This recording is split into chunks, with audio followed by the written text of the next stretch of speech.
Our guest in the Fast Lane today is no stranger to the microphone. He's one of our best-known broadcasters for whom the phrase love him or hate him could have been invented. But it's as a politician that he's been in the news recently, with his candidacy for ACT throwing a fascinating spanner in the election works.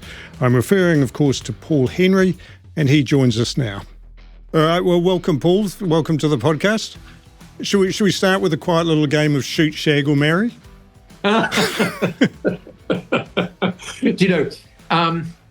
If you insist. But this time I'll ask you the question. Oh, gosh. Okay, no. Look, I couldn't believe that. I saw that just as I was coming down. And, the very first thing I was going to ask you was that the media attention has sort of finally died down a little bit, and I was going to ask you what you made of all the coverage. And then here it is again today. You're top of the Herald and top of stuff once again. But has the world lost its sense of humour? I read the story before I came down. I thought, I cannot believe how serious this is being made into a story. The world has lost its sense of humour, and I think we're at the very cutting edge of that in New Zealand. Now, I hate the term woke, but we're woke. And for Labour to take high dudgeon at this, I mean, do they, if they seriously believe this is anything even vaguely resembling a credible threat, then I think Winston should be very, very worried. Yeah, I just thought it was so ridiculous. Clearly a comment, I didn't hear it, but clearly a comment made in jest in response to the situation. I just thought, oh my goodness, is that what it's come to? Absolutely. But it does make me wonder what you sort of think of the media coverage in general, because, last week you were the talk of the town. You were the only story in town, really. It was absolutely massive coverage. And I sort of wonder what you made of that, because to me it felt like the coverage kind of took two forms. First of all, it was, this is a masterstroke by ACT and well done ACT and this is fantastic. And then it sort of became a little bit more snide and a little bit more sneery. And let's play videos of Paul's worst moments and let's remind everyone that he stood before and missed out in the Wairarapa. And it just seemed to shift in tone. Did you pick up much of that? Am I misreading it? Yeah, no, absolutely. There was definitely a shift in tone. But I think, you catch the media by surprise and they're forced to actually respond in a very reasonable fashion before they can go back and think about different ways that they can twist and turn the story and actually obscure the story. You're right, when they talk about my standing in 1999, the inaccuracies around that know no bounds, but actually journalists don't care about accuracy when it comes to something like that. They're trying to contextualize their own determination of the story. So accuracy around the event they're quoting is of no interest to them at all. Yeah, I don't want to use the cliche about being on the other side of the media lens and all that sort of thing, but has it been interesting for you to be the subject of the news in this way, to sort of stand back from the coverage and sort of see it as an ex-journo and found it interesting to look at the coverage?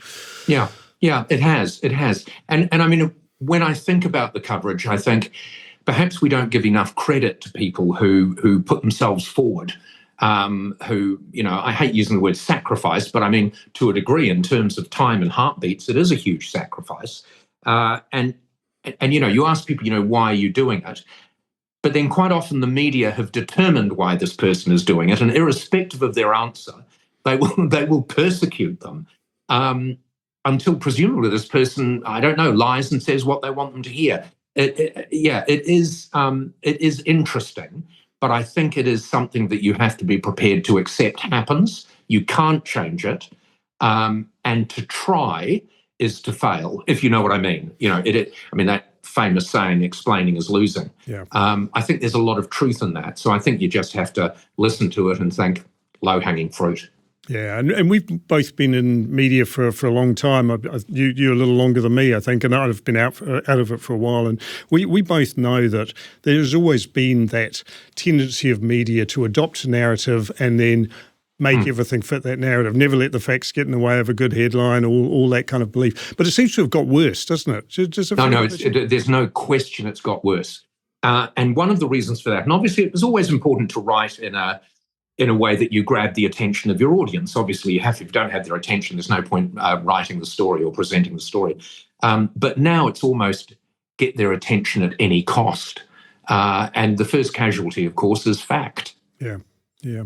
I was going to ask you about mistrust in media a little bit later on, but actually it's as good a place as any to ask you about it. And it is interesting how we have this much trumpeted mistrust in media now, and there's no doubt there's some truth to it. I think mainstream media has taken a knock in terms of its credibility and trust, and I think media themselves are quite blind to it. When you're in the game, you're actually quite blind to it. And I was probably guilty of this as much as anyone.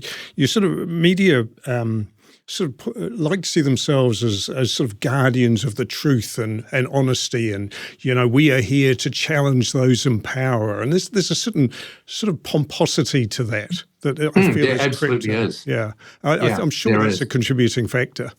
Well, quite often the media become very indignant when they hear things like that, and automatically, as you're suggesting, put themselves up on a pedestal, looking down on the people that are criticizing this, rather than think, why? Why is there a real groundswell of people who are so anti-traditional media in general, but particularly traditional news sources? Because there must be something in it, and certainly there must be a reason behind it, which, I think we're living in a time where everyone's a broadcaster and everyone's a publisher. And there are so few checks and balances. You throw into that the algorithms, which basically run our lives, and you can be surrounded only with people you agree with, only people you disagree with. I mean, you can take your pick, but then the algorithm will create a foundation on which your news service is based on. So truth often is a casualty in that. And certainly the one big casualty is perspective. Because one of the things that I think in media, traditional media, or for want of a better term, legitimate media, you always try and do is actually create an accurate, as much as possible, perspective on a story. And I think perspective has completely gone. Now, Trump has been a real leader in this, fake news. There is absolutely no question that fake news is alive and well. The epicenter of it in the developed world is probably the United States of America. I mean, there are different versions of fake news when it comes to the way certain governments around the world manipulate news. I'm thinking the Chinese as an example, where it's not so much fake news, it is completely curated truth. But in the United States, the fake news promoted by these extraordinarily partisan news organizations, which are very powerful, I think that has been a huge contributor to the overall feeling that news has lost its way and that you can't necessarily trust it. The interesting thing is the platforms that people go to, because they can't trust traditional news, are truly untrustworthy, and yet they speak their truth to them. They speak that individual audience member's truth. Yeah, that's very true. And you make a good point that mainstream media lack the awareness or the ability to self-analyze and self-criticize and think, well, maybe there's actually some truth to it. Maybe we should actually think about what we're doing wrong. And of course, the more indignant they become and the more holier than thou they become, the more it drives people away from them and to the alternative news sites, which, as you point out, are actually far, far worse. But yeah, I really feel like media need to actually take on board what they're hearing, and rather than protest about it and sort of be quite righteous about it, actually try and take something from it and learn from it. But and it's in all of our lives too, that sort of attitude. I think a very good example of it was in the States. I was there during the Clinton-Trump election campaign and the ultimate victory of Trump. And this was very much the problem with the Democrats. They sat so far, holier than thou, so far above Trump in his campaign, they were convinced that they were going to win. When they didn't win, they didn't say, clearly you would say, Trump is, to one degree or another, a complete bloody lunatic. He's a nutter of the highest order in many ways. And yet he was elected in by a majority of people in one of the biggest democracies in the world. So that's a message. We could learn something from that. This comes back to your comments re the media, but rather than learn something from it, they're so holier than thou and indignant, they actually protest against Trump when he wins. And they couldn't get it, but these were actually protests against democracy. It was democratic. They were protesting against democracy. And I'm not saying this because I'm either pro-Republican or pro-Democrat. They learned nothing. And then rather than regroup and say, we've been sent this extraordinary message from the constituency, rather than regroup, they spent all their time trying to thwart Trump as a legitimately elected president, which is why 4 years later, they come up with this bizarre collection of people to try and challenge him, rather than coming up with fantastic policies and a great person who could take him head on and so easily be, presumably, a great president. I was going to ask you for your thoughts on Trump later on, actually. So while we're here, we might as well stick with it. I mean, we're all over the place with your preconceived idea of the way this was going to go. And what do you make of Trump? I mean, leaving aside the comment you just made at the start, I mean, as a political force, is he somebody that you have a sort of grudging admiration or respect for in any way? It's hard, isn't it? Admiration, respect. I suppose there is a grudging admiration and respect for him, certainly a grudging admiration. I mean, he has achieved what very, very few people can achieve. After a bruising defeat, after a ludicrous response to the bruising defeat, he came back and won again. And no matter what you look at, no matter how much you complain about the voting system and money and everything else, you've still got the second largest democracy in the world democratically electing someone who on paper shouldn't have stood a chance to be selected in the first place, let alone elected. So, as I say, that is a very strong message. Yes, begrudgingly, I don't even know if it's begrudgingly, you have to respect him. Yeah, it's interesting. We had John Key on one of these earlier in the year, and we got to talking about Trump, and I think where we both landed was that whether you like him personally or like his politics, you kind of have to respect him as a force of political nature. You know, the will and the determination and the utter unbending confidence of the man. It's just it's hard to see a parallel, isn't it? He stands alone. It's hard to see a direct parallel anyway. I mean, it is that unfaltering confidence, which is astoundingly misplaced, and yet because he is so committed to it, it is real. You know, it's real just because he's that committed to it.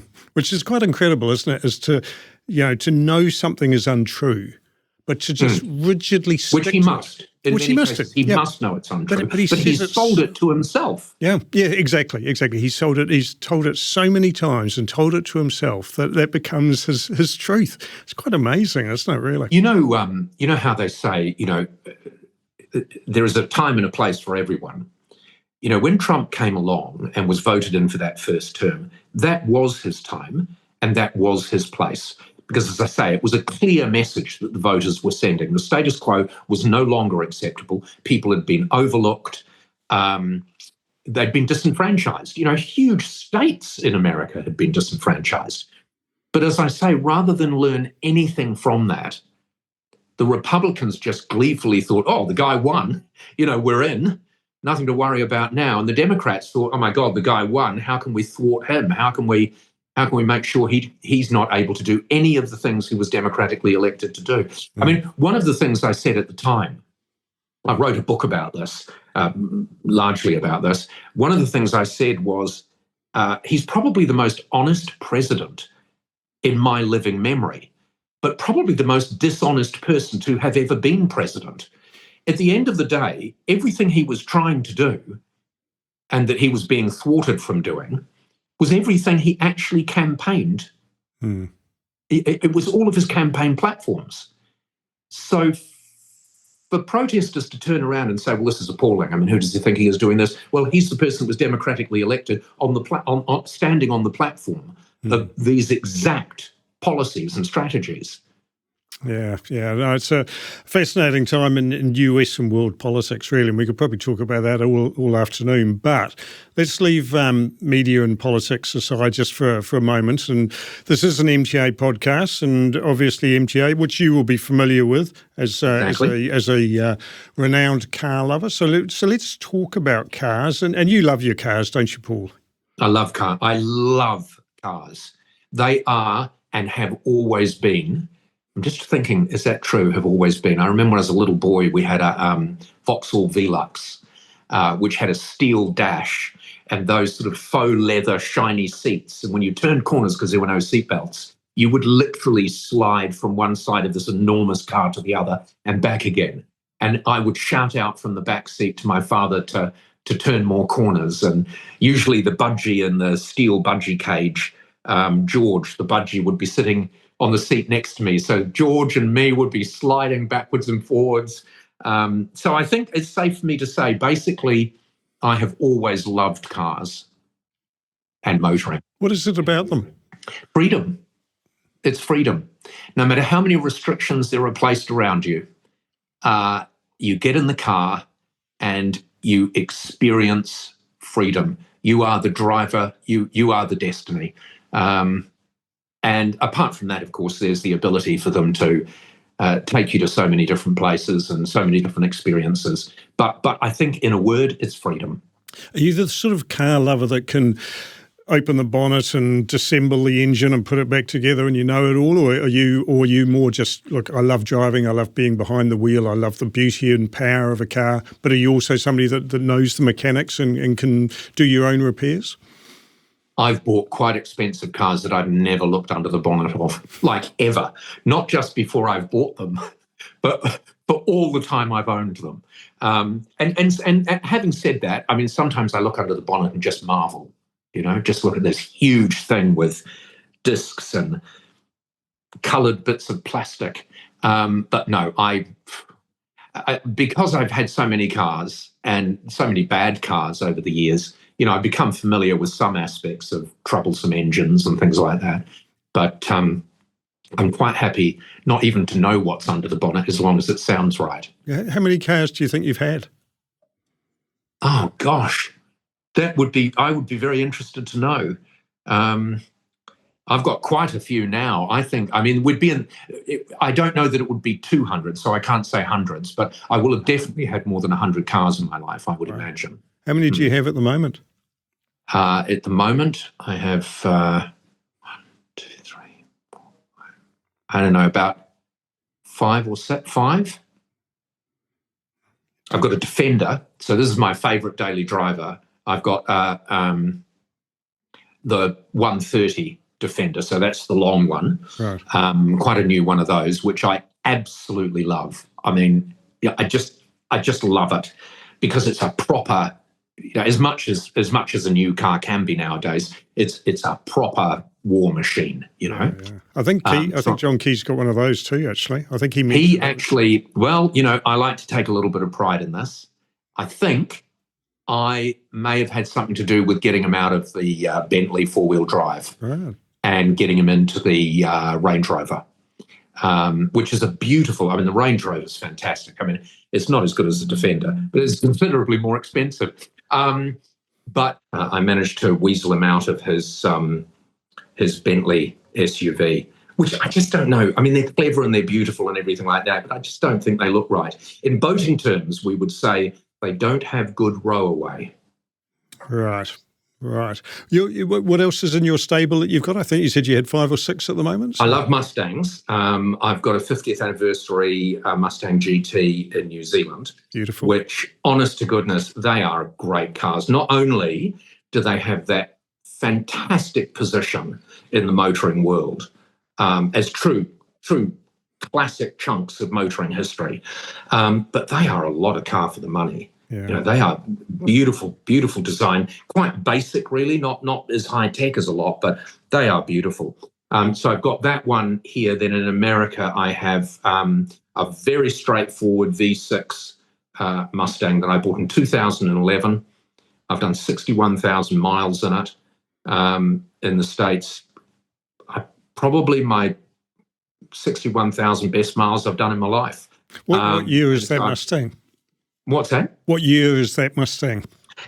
Now, this is disappointing. Not only is it the V6, but it's a 2011. Oh, right, okay. Because of the nature of my motoring over there, while I wanted to buy a 65 or a 67, when you leave a car locked up in your garage for a long period of time, it is better that you bought it new and that it starts straight away. And it has been incredible. But yeah, I couldn't really go for something classic because you don't want to arrive and then spend the first 2 weeks getting the car to start. Yeah. Isn't the 68 or the 69 the kind of gold standard Mustang? Is that the Bullet Mustang? Or have I got my years? Yeah, I think that was the 69. I mean, the 65, if you can get a good 65, which is basically, I always try and remember, is the first Mustang, the 64 model, but sold in the 65 year, I think. But if you can get something 69, pre-69, in great condition, you've got a very special car. There's actually a company in the States that are making 1965 Mustangs, and they'll make them to order. So they're basically built on a legitimate chassis from a wrecked car, but they completely remake it. So it's got power steering, it's got great air conditioning, it's got everything that the Mustang didn't have in those days. But it is really it's a proper 65 Mustang, apart from the fact that it's got all the luxuries. But they're about 385,000 US. So a lot of dosh. A lot of dosh. What did you think when Mustang went electric? Well, I suppose like all Mustang lovers, we don't see that as a Mustang. You know, just because you call it a Mustang. I mean, there's that saying about ducks: if it looks like a duck, sounds like a duck, quacks like a duck, it's a duck. That's like saying a dog walks along and you say that's a duck, it's not a duck. And that's what an electric Mustang is. They put the horse on the front and called it a Mustang, but yeah, it's not a Mustang.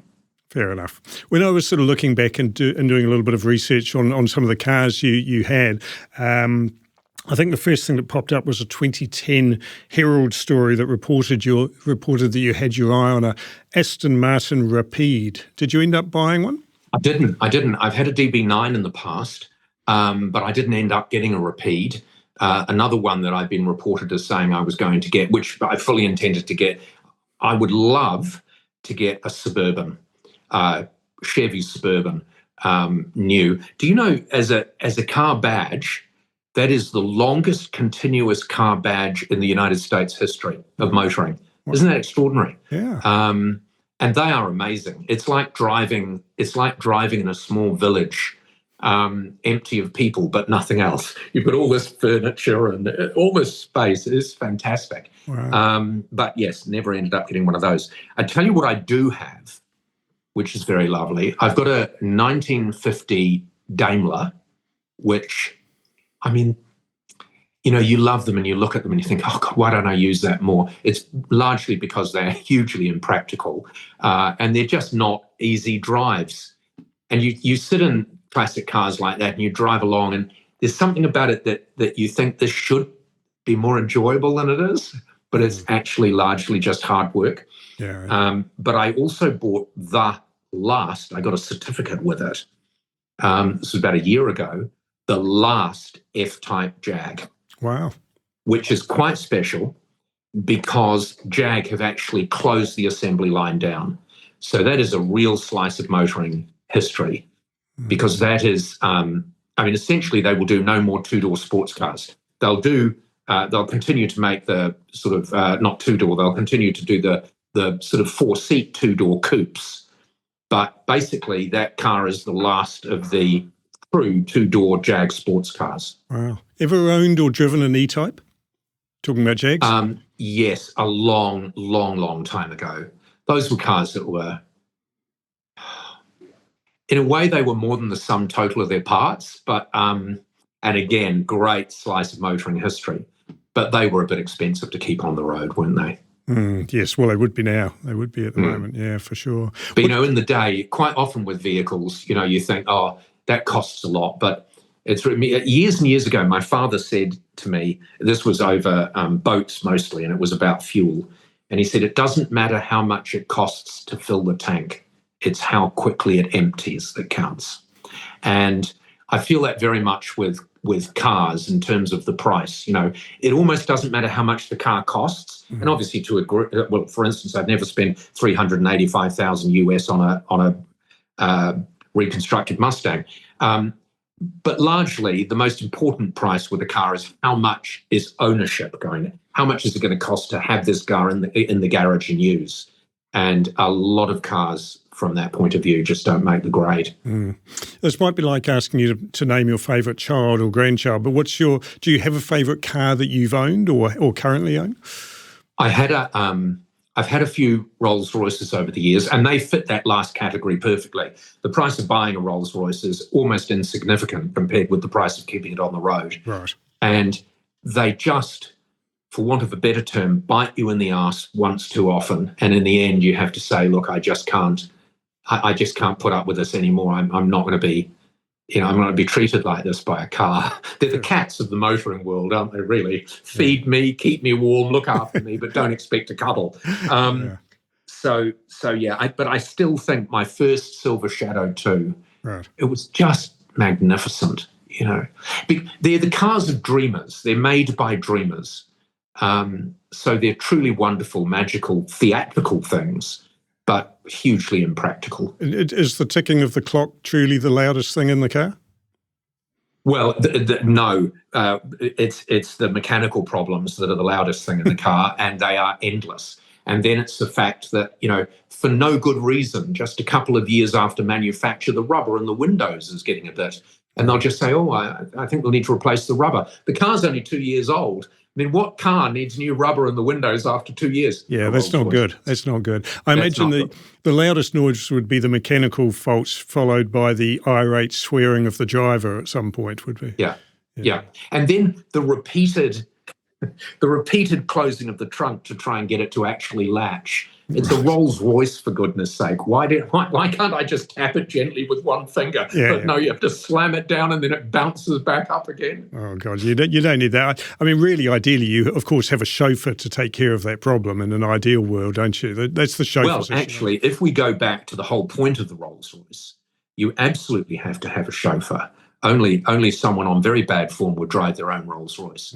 That's why the Bentleys were created, of course. Yeah. The Bentley was the driver's car, and the Rolls Royce was the chauffeured car. Yeah. I think James Bond did wonders for Bentley, because before he actually goes to Aston Martin, if you read the books, he's a Bentley man, and I think that was one of the reasons why, as a sports car, it got such acclaim and reputation, was that it was Bond's first choice of car. The movies popularised him in the Aston Martin. But he's actually a Bentley man in the books, which is interesting. Oh, my gosh. And obviously also you're a big fan of the road trips, and I think as we speak, you haven't been long back from Route 66, is that right? Earlier this year you were on Route 66? Well, I'm just back from, just about a month back from the States, and I've got a place in Palm Springs, and one of the joys of Palm Springs that a lot of people overlook is it's in a great part of the roading system.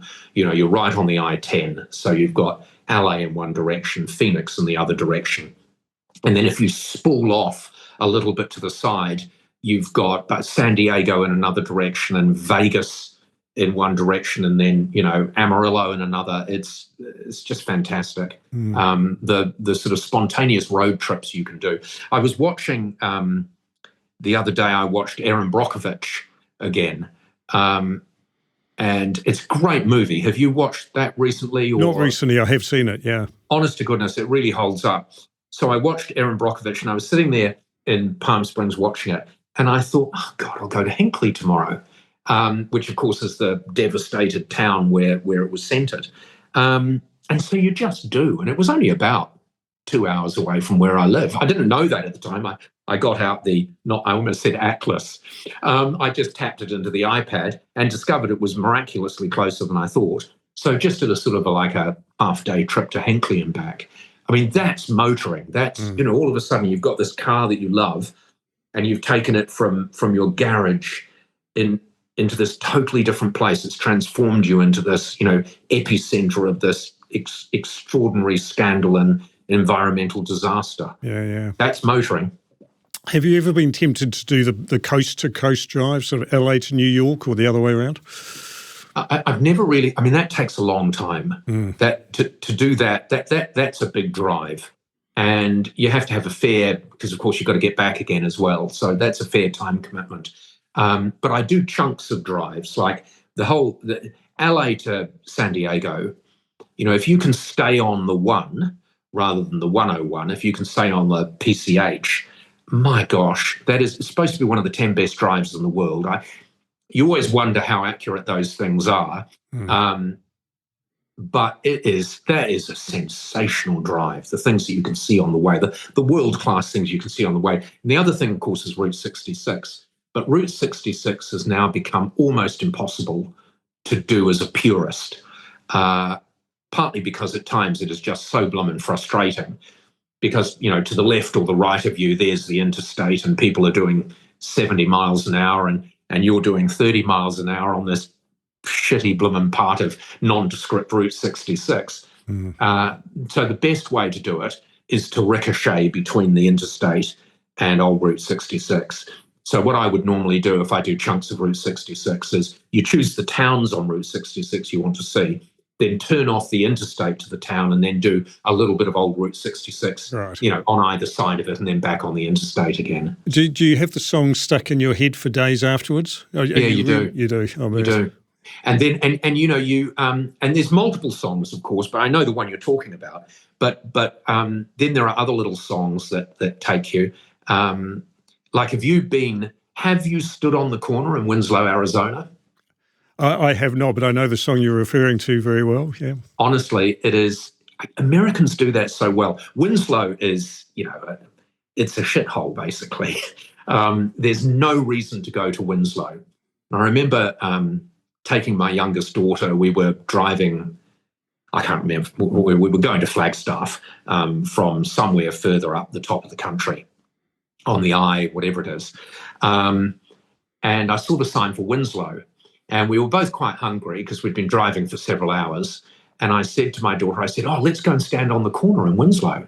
She had no idea what I was talking about. And I said, the famous corner in Winslow, Arizona. Anyway, then we saw a sign for a Denny's. So because I'm a foodie, obviously, and I can tell my luxury food areas, we pull into Denny's and this guy comes up to us to serve us. And I mean, clearly this was someone who didn't know what day of the week it was, or probably what year it was. And he just stood there without saying anything. And Bella ordered her food. And I said, are we close to the corner? And this is a Denny's, like in a truck stop, before we were even at Winslow. And he sighed and he pointed out the window and he said, you go down to the end of that road, you turn right, take the third left at the traffic lights and then park and you'll be at the corner. And I've got to say, Bella, who thinks I'm a nutter most of the time, was very impressed that clearly the corner was something worth going to see. And honestly, if there's one little surprise, it's something like that. The song, what is the song? Take It Easy. Yeah, Easy. That's right. The Eagles, Easy. Yeah. Standing on a corner in Winslow, Arizona, such a pretty sight to see. It's a girl, my lord, in a flatbed Ford. When you get to the corner, exactly. When you get to the corner in this town, which is essentially almost derelict, you come around and you park your car. We parked under this scrabby little tree for a little bit of shade, and there was a park bench next to it. The park bench was made out of the tailgate of a flatbed Ford. Eagles music was playing on speakers down the street. There was a huge Route 66 sign on the road. It's a T-junction. There's a lamppost. There's a statue of a guy with a guitar standing there. There is a real flatbed Ford parked there, empty, of course, parked at the side. And there's a mural of a building painted on a brick wall, and reflected in the window of the mural is a girl sitting behind the driving wheel of the flatbed Ford that's parked there. Genius. Yeah. I mean, genius. And on a top window, which is all painted on, there's an eagle just sitting at the window ledge. I mean, think it's that's beautifully fantastic. Yeah. I think that statue is either Glenn Frey, or who was the Eagles guitarist and singer of that particular song, or it might even be, I'm pretty sure it is Glenn Frey, but I think Jackson Browne also had a hand in that song. I can't remember. Yes, he did. Yeah. And I think it is Glenn Frey, but I think just across from it on another park bench there's another statue which is probably who did you say who had, because he did have a hand in the song? Jackson Browne. Yeah, Jackson Browne. I think Jackson Browne is on the park bench. Yeah.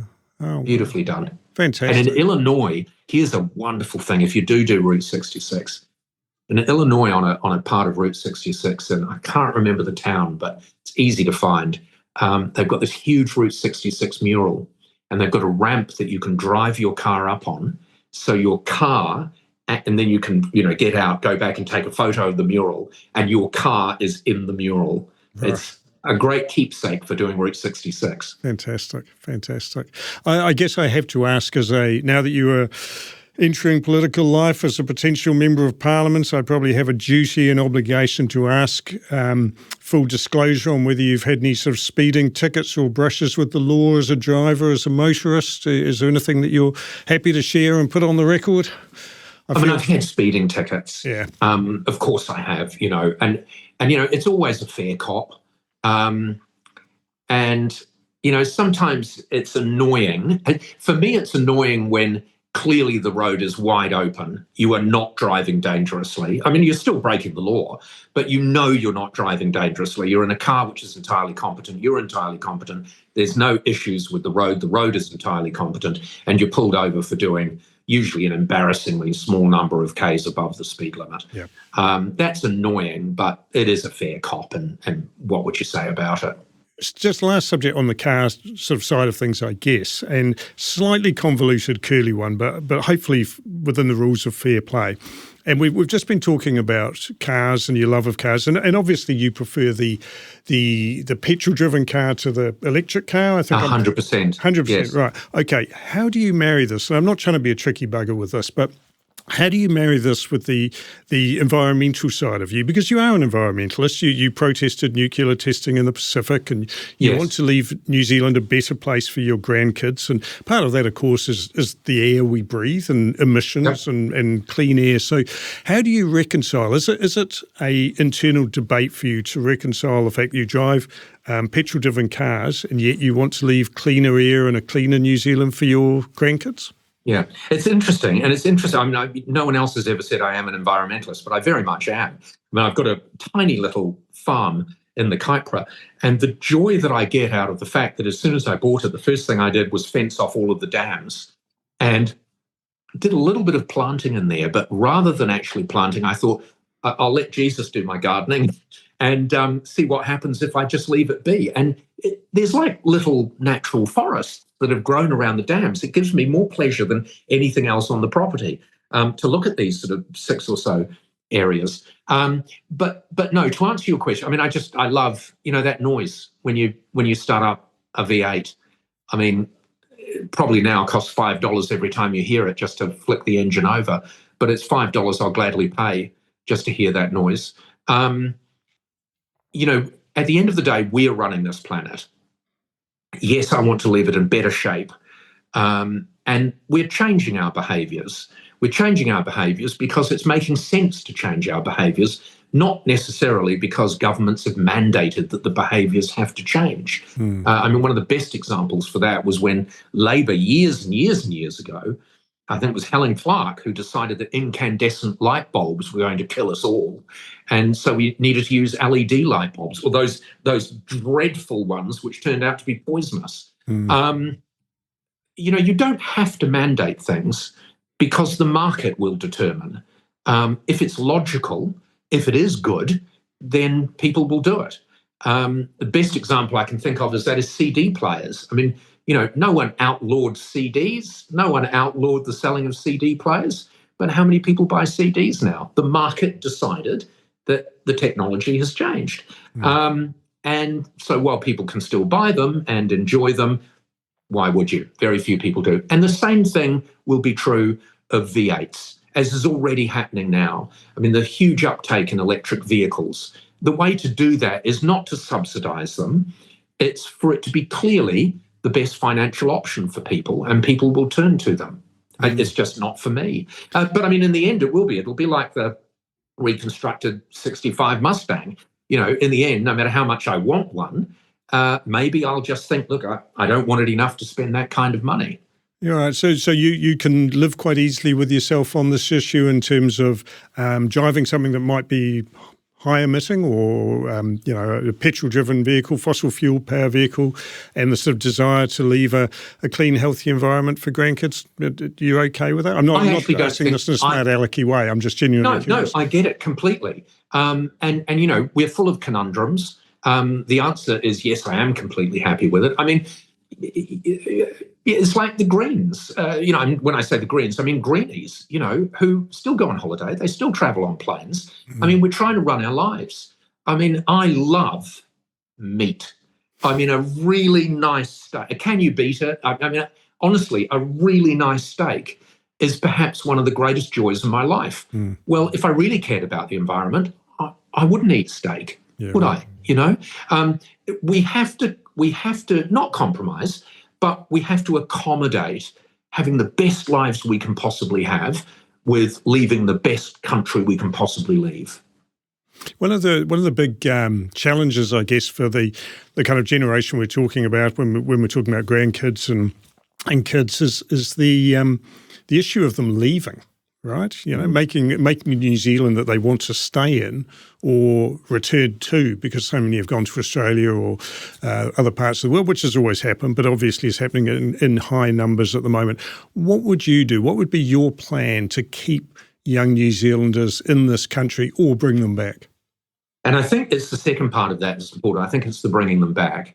I think when you live in a country like this, if we highly educate, world-class education, then I would expect the natural outcome of that to be a fair percentage of those highly educated people will want to get experience offshore, or at the very least, spend a decent amount of time offshore to get perspective on our place in the world and their place in the world. But why should they come back? And so much of that is about attitude. And this comes back to one of the reasons why I'm standing. I mean, fundamentally, there are two reasons that I've decided to stand for ACT. One, because quite frankly, look at me now, I've only got so many heartbeats left. Do I really want to sacrifice all these heartbeats? The answer is yes, for two reasons.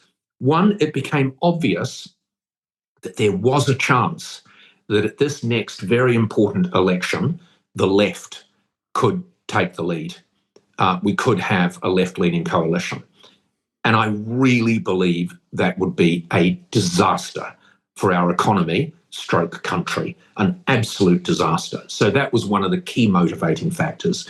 The other one was looking at my grandchildren and thinking, how is it possible to get the same sort of spirit in this country that I remember when I was growing up? And when I talk about spirit, and that's been misinterpreted in one interview, it was misinterpreted as I'm trying to replicate the political environment that existed when I was growing up. Well, I wouldn't want to do that. That was, in many ways, it was diabolical. But the attitude of people was so different. You'll remember it as well, because we're approximately the same age. There was an aspirational attitude. I remember if someone in the street, if one of the parents in the street got a new car, we'd all just stand around and talk to her, when can we get a new car? When can we get something? Have you seen the car? All the parents would, oh my gosh, nothing was out of reach. We were dreaming because we were builders and pioneers. And a lot of people say, oh, well, that's all airy-fairy. But you know what? That made a real difference. New Zealand was second to none. We were building this extraordinary nation. There's no reason why we shouldn't have that attitude now, because, you travel and you look back at New Zealand and you think, my God, it is paradise. We've got so much opportunity, so much potential, so much natural resource. And yet there is this overall feeling of depression, might be a little bit too strong, but disappointment. We seem to treat a lot of things with suspicion rather than with sort of pride or wonder. And I think that is what will bring people back, changing that atmosphere. And how do you do it? Because, I mean, then you come back to policies, but more importantly, I think you come back to philosophies. You don't do that by having a draconian government. You do that by celebrating freedom.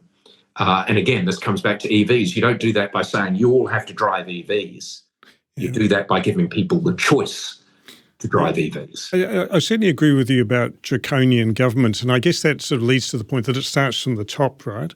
But hasn't our politics, and I'm not talking about any party in particular here, but hasn't it got so obsessed with point scoring and personality and trivialization of things and flip-flopping on policy? One party says one thing, the other party immediately says the other. I mean, in terms of that, creating that spirit of optimism and excitement and we can do it, it starts from the top, doesn't it?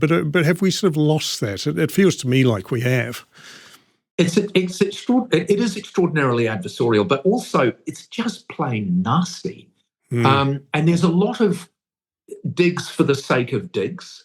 Also, there is this splattering of policy, and I think the average person must sit there and listen to some of these policies and think, really, is that going to change the world? Is it even going to happen? I mean, particularly under MMP, I mean, it is slightly harder to hold political parties to account because essentially at the end of the day, all policies really are up for negotiation, or at least almost all policies. I think it is more important, and policies are important, but it's more important to look at what is the philosophical direction that this party in power will always want to take this country in? When they have policies or when they have the ability to affect other coalition parties' policies, in what way will they want to affect them? Where do they see New Zealand being and how do they see we can get there? And that's where things like freedom come in. That's where things like government come in. Like, our government's too big. It's not too big because people sat down and thought we need to have a bigger government. It's too big because of glory projects. It's too big because someone decided that something needed to be added on, but nothing was ever taken away. So would you cut the number of MPs, for example?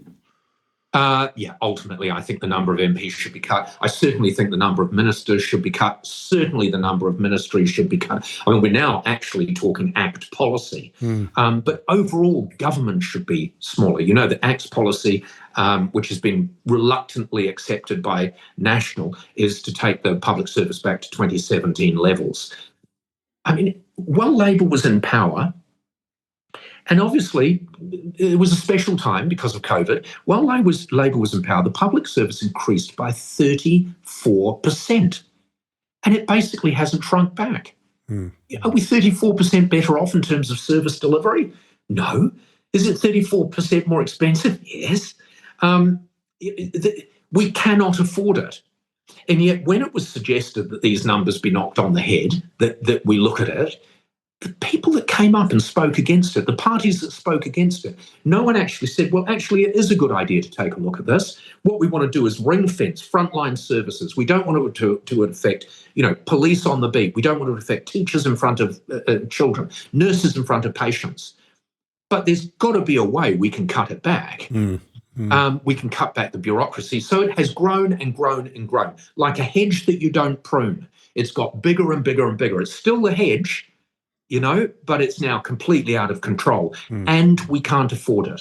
We could maybe turn a bit of a blind eye if it weren't for the fact that every single day we borrow millions of dollars just to keep this show on the road. Yeah.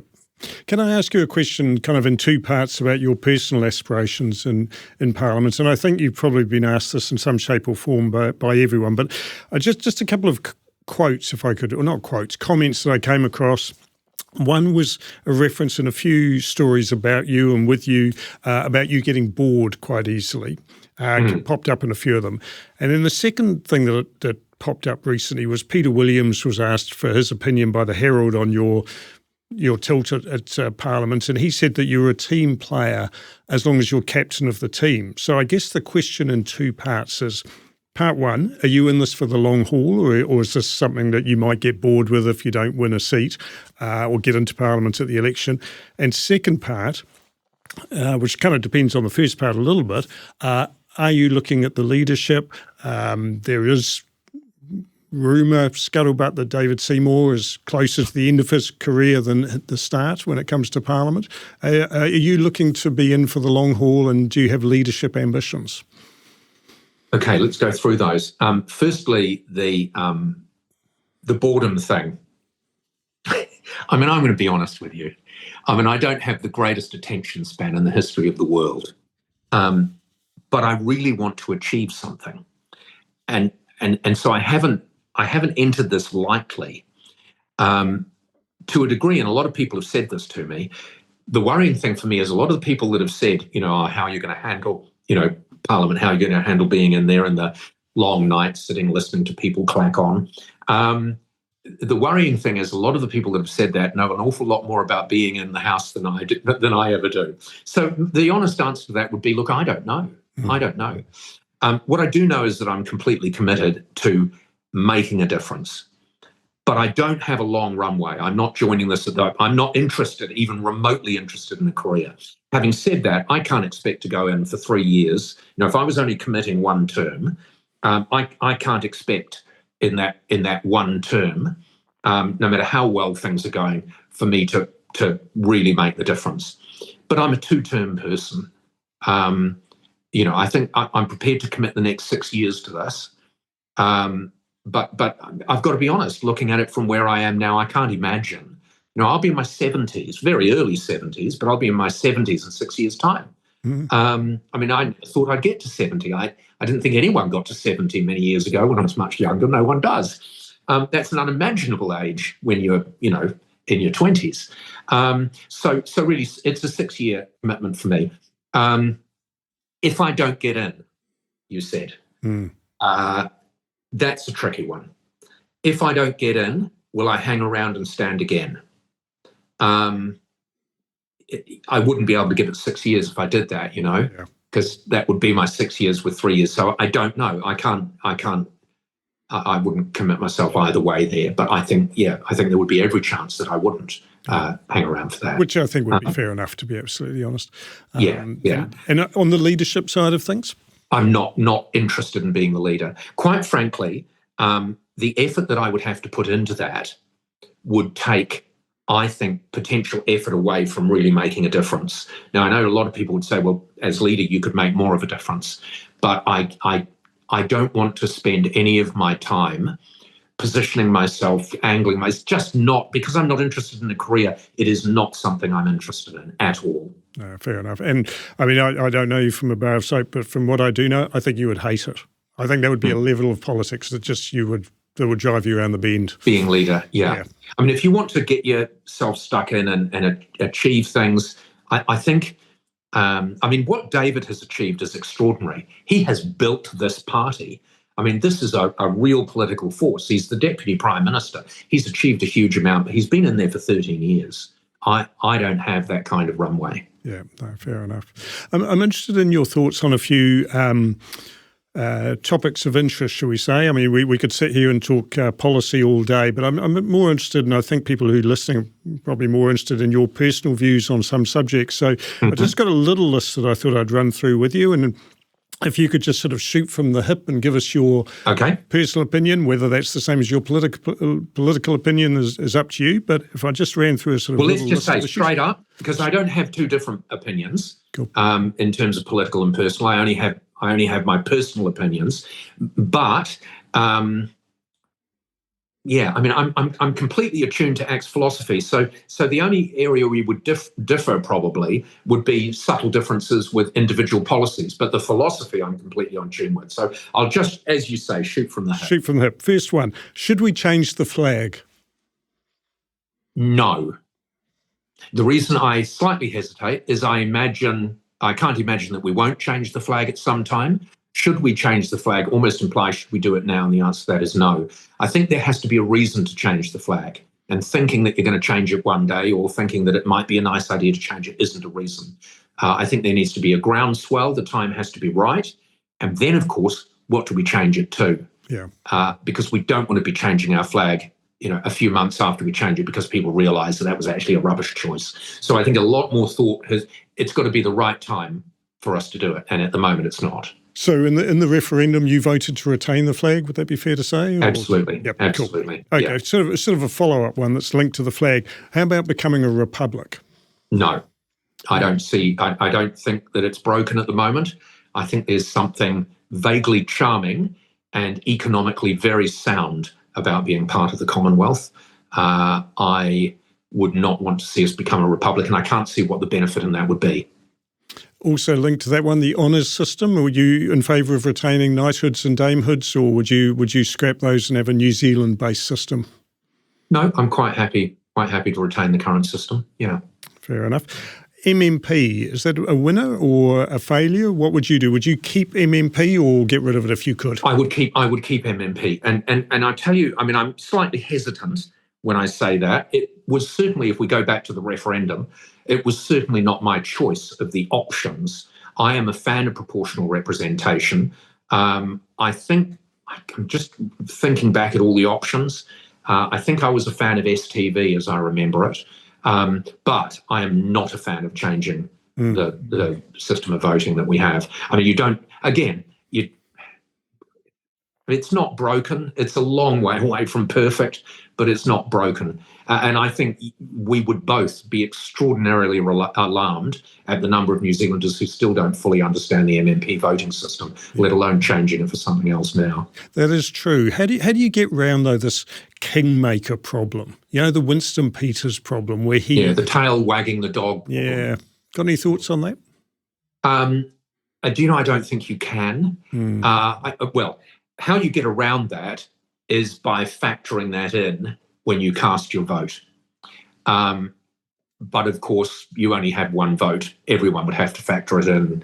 People just don't. And it becomes so complicated. You've got to be very careful at the end that you're not being so strategic you get it completely wrong. Yeah. I think that is a problem. I don't think you can get around it with an MMP system. But I think the benefits outweigh that as a problem. Yeah, I guess the only way you could get around it, and I'm sort of thinking about this on the fly, would be to raise the threshold from 5%, right? So anybody who gets into Parliament has got a reasonable mandate. Say you increased it to 10%, theoretically. That is tricky, though. Yeah, it could never happen. No, and there are a lot of people that would already argue 5% is a bit high. I actually think it's about right, 5%. But I would be very reluctant to take it any higher than that. Yeah, no, true. What about the voting age? I'm thinking again about grandkids and that sort of side of the conversation. There's a growing movement for the voting age to be 16. What are your thoughts on that? Absolutely not. Too young? Absolutely not. Not entirely. Not enough judgment, not enough world experience at 16? No, I think all of those things. When you say not enough judgment, I think quite legitimately not enough maturity. Because there are a lot of things... When I say maturity, I'm not necessarily talking academic maturity, but life maturity. There are a lot of things that you haven't considered when you're 16, a lot of things that hopefully you haven't considered, like children, like marriage, like buying houses. There are a great number of things which actually weigh very heavily on the minds of people who are giving a serious decision as to who should lead the next party, the next government. So I think 16 is too young. I think we've got it about right. What about mandatory voting? I hate that idea. Absolutely hate it. I used to say this on radio when I was doing talkback radio, and people would always say, it's outrageous. People fought and died so that we should vote. No, they didn't. They fought and died so that we should have the chance to vote, so that we should have the choice to vote. The last thing these people fought for was a country that forced people to vote. Mm-hmm. Another reason, of course, why you don't want to force people to vote is who are they going to vote for? If you have to force them, it means, one, they don't want to. Yeah. Two, they're not going to put any effort in to work out who they should vote for. I mean, that's not democracy. That's just plain crazy. That's a grab bag. That's a lottery. Yeah. So, no, I am very firm, as you may have guessed, I am very firmly against mandatory voting. Which I think is firmly in line with ACT policy. I have never looked it up, but I imagine that's the case. You know what? I'll be honest. I've never looked it up, but I know I've never looked at their policy. I've looked at their philosophy, and it would be. Of course, it should be. Totally. ACT is about freedom. It's about giving people absolutely as much choice and freedom as you can give them, as long as that amount of freedom doesn't impinge on the freedom of others. With that in mind, what about the decriminalisation of cannabis? Tricky one. That's interesting. Had you planned to always ask that in that order? No, actually, but it sort of presented itself as an ideal opportunity. And it is interesting, isn't it? Because, I mean, if you say, well, yes, it should be decriminalised, of course, because people should be free to stick anything in their mouths and set fire to it. But then where do you draw the line? And if you say, well, this is the logic for cannabis, so why isn't it the logic for LSD? Why isn't the logic, et cetera, et cetera, et cetera? And so you do start to cross into that boundary of, by giving you this freedom, is it going to impinge on the freedom of others? Is it going to create an environment which starts to detract from the quality of life of other people? I feel like at the same time, I'm very uncomfortable with criminalising people for smoking marijuana. Very uncomfortable with that. Yeah, I kind of feel you're reaching a little bit on this one, actually. I'm quite glad that I've actually made you have to stop and think for a second, because I kind of feel that just in that answer, you were kind of thinking about it as you delivered it. And I don't think either of us probably really believes that marijuana these days is a gateway drug to heroin, the old reefer madness kind of theory, right? So really, what is the harm? And I'm playing devil's advocate and asking this question. Really, in terms of the freedom argument that you make and the other points that can be made in the health sphere as well, I guess. I mean, couldn't we just decriminalise marijuana and leave it at that? And isn't that a common sense?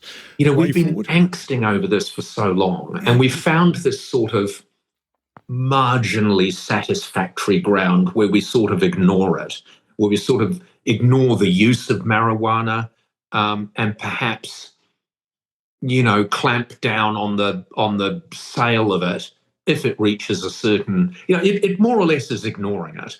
I am very uncomfortable with criminalising people for the use of marijuana. So I suppose I'm saying, it's something we should look at. It does fit into the whole freedom thing. I agree with you. In fact, I think one of the worst things about not legalising it, not so bad now, but certainly back in the day, you were drawn to certain people and certain groups to get the marijuana, and that is probably what led you to harder drugs. Not the marijuana, but the people you were having to associate with. I think that this is, I hate saying this is a debate we should continually have, because, my God, we've been having this debate for a long time, but we have moved much closer to satisfaction, I think, on it. Yeah, and it's interesting, I think, because there's so much more awareness and knowledge about the harm of alcohol now. I mean, alcohol was always kind of the sleeper. Everybody was focused on drugs, narcotics, and everybody just socially accepted alcohol because it's been around for a long time. But, there are some differences. There are some key differences. One, alcohol is not just a drug. It's an industry. It's commerce. Another one, is there an amount of alcohol that is entirely safe to drink? Yes. Well, I think the scientists would disagree with you on that. And in terms of modern thinking, the latest thinking, I'm led to believe, is that pretty much it's like the old message: every cigarette is doing you damage, every glass of alcohol does you damage as well. Well, I think it's true to say every cigarette you have is doing you damage. But I like to think, particularly as a red wine drinker, I like to drink. I do like to drink. I like to think that a glass of red wine a day is a tonic for good health and long life. The trouble is you get to enjoy the tonic so much that you have another glass and another, and then of course, obviously, it's a downward spiral. Yeah, but the cannabis user would say the same thing, would he not? That this is just his little tonic for the day, just to have a puff. And I'm absolutely sure they would. But what you can say, that it is definitely not sound to stick something in your mouth and set fire to it. Yes, that's probably fair. But I mean, we're not really, the thing is, we're just chatting about it. We're not really arguing a point, because I think basically both of us are on the same I think basically both of us are on the same side of this. Yeah, I find it very interesting. And this is something that is interesting when you talk to people of a certain generation, say 18 or 20, and they have a totally different view of alcohol in the way that we might have it. And they also have a totally different view of marijuana and drugs than, again, we might have, because there's that generational thing. So Yeah. I find it a fascinating area to look at. And you're completely right. You talk to younger people, their use of alcohol is quite often exceptionally sophisticated. Yeah. In a way that our use, I'm dragging you down with me, but in a way that our use is not. Like, I'm going to open a bottle of red wine and I'm just going to sit here and finish it, over X number of hours or whatever. But no, young people have very sophisticated drinking habits very often. I mean, at the same time, they also have the opposite to very sophisticated, but that's something they factor into their lives. Yeah. There's really interesting conversation. I mean, this can be taken in lots of different ways, but at the same time, I do want to make sure, and ACT wants to make sure, that people have as much freedom as possible to lead the lives they choose to lead. I'll tell you something interesting about cannabis. I don't know how interesting it is, but this will make me seem like an old man. Of course, it's legal in Palm Springs, where I spend a bit of time. I'll be spending a lot less time there over the next few years. But I spend a bit of time there. It's legal there. And, almost every third shop is a vape shop and a pharmacy. They call them pharmacies. What I find offensive, you're walking down the street and all of a sudden there is this, and this might just be me, this appalling smell. The smell of cannabis, that sweet, sickly smell.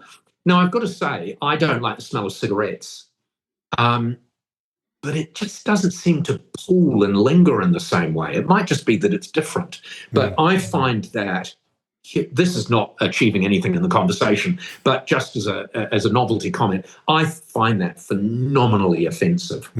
No, fair enough. Can I ask, and feel free to take the fifth if you wish, but can I ask if you've ever inhaled, out of curiosity? Look, I'm sure I have. I can honestly not remember, but I'm sure I have. I must have. How would I not have? Because I'm a naturally curious person. So I'm just going to say yes. I'm sure I went to parties where I've tried it. Yeah, no, fair enough. Just to finish, and I mean, this is actually really fascinating stuff, and I would love to pursue this a bit longer, but in the interest of both of our time, we'll sort of look to wrap things up. But I would like to just ask you one last question, which is that, you've lived your life to a certain degree in the public eye, and you've written books, and of course been the subject of media scrutiny. And so to a certain extent, a lot of people will feel they know you and they know about you and they've pigeonholed you one way or another, and they love you or they hate you or whatever. But what is one thing that people don't know about Paul Henry? Well, you obviously knew it. I mean, I would have, and I've never thought to say this when someone's asked me that, but when you said I'm an environmentalist, most people would be shocked, or would leap to argue with that. But I absolutely love the environment. Boating. I mean, you take your huge diesel guzzling boat and you go out into the wild blue and just marvel at it. I mean, it's just so awe-inspiringly beautiful, and not sometimes it's the opposite of beautiful, but it's always awe-inspiring. So I suppose that's one of the things that most people, except for you, didn't know about me. I am very, very taken by the environment. I love just being in it and watching it and assisting it where I can, but I don't want to assist it in a way that it eats away unreasonably at the enjoyment of my life or the life of other people. I think we should all be free to do the environmental things we want to do, and within reason to lead the lives we want to live around that. Is that your happiest place, under sail on the ocean, heading to a Pacific island or something like that? Being out, I mean, it's also a night. It's horrible. It's just horrible. It's a mixture of fear, boredom, and wonder. But normally the boredom is all encompassing. Do you know, the happiest thing for me is being up this little farm. I mean, even calling it a farm is perhaps slightly overstating it. But just being up there and watching it gradually grow in spite of everything that's going on in the world.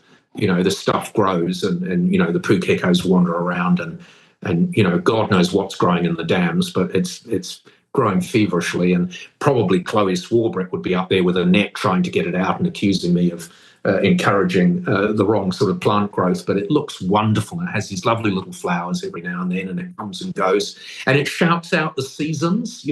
One of the things we don't get in New Zealand, well, in the South Island, lucky people down in the South Island, particularly towards the bottom, they wake up every morning and they know what season it is. In a lot of temperate parts of the world, you don't. But if you love gardens and if you love nature and that, every day you can look at it and you know what season it is. And that's pretty wonderful. Fantastic. Thanks, Paul. I think that was brilliant. It's been great talking to you. Really enjoyed it. Fascinating stuff. Could have kept going for a lot longer. And do you give medals out to people that listen to this all the way through? Oh, I'm sure they will. A vast number of people will be listening to this all the way through. But no, that was great. I really enjoyed that. Thank you very much. I really enjoyed it. Really enjoyed talking. Well, I hope you enjoyed that as much as I did. We've got some more great guests coming up on the podcast, so do remember to follow us and look out for future episodes. Thanks for joining me today. Tune in again soon.